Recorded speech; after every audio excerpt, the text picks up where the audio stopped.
Galileo is the biggest single most important prop piece in the wild from Star Trek. It was not known where it was for over 20 years.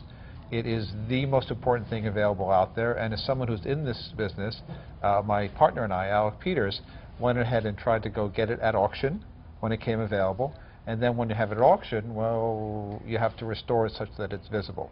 The goal and plan is to get it visible to the fans and the fan community. This doesn't fit in my garage anyway, so it should be visible and out to the fan community, and be something that is enjoyable by people who would respect the original Star Trek history. Right.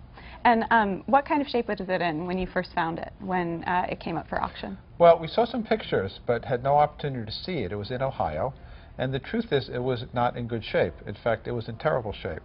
The wood was there, but had largely corroded and had major issues. We couldn't just slap a coat of paint on and reuse it. The interior metal had some cracking where water had gone in and froze. It was covered in dirt on the inside, and generally speaking, it was a mess. But now, how long are you away from finishing the renovation? It looks great. Well, we're here in early May, and we hope to be done well before the end of May, where most of the mechanical work has been done. The metal's been completely reconditioned. This was designed as a piece for a TV show. It wasn't designed to be easily moved. It wasn't designed to be easily assembled and reassembled. It wasn't designed to last 50 years. So there's an awful lot of structural work that had to be done to get the bones right, so you could simply pick it up without damaging it, simply set it down without damaging it, which was not the case before. And that's all been done.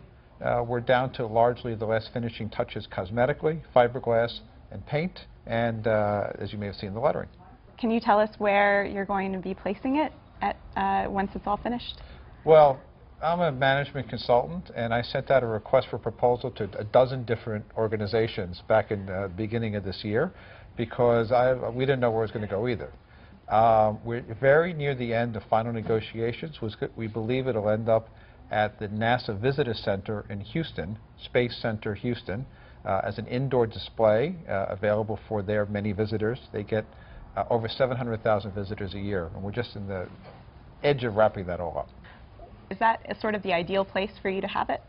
Well, great question. So they could be with a TV prop type museum, science fiction type museum, but there aren't any able with the space and the type of facilities.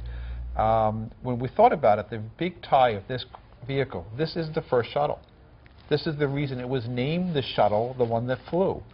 And we thought that the tie to actual manned spacecraft, actual space shuttles at a NASA facility that already exists and gets hundreds of thousands of visitors was just a fabulous, fabulous outcome for the fans to be able to go see.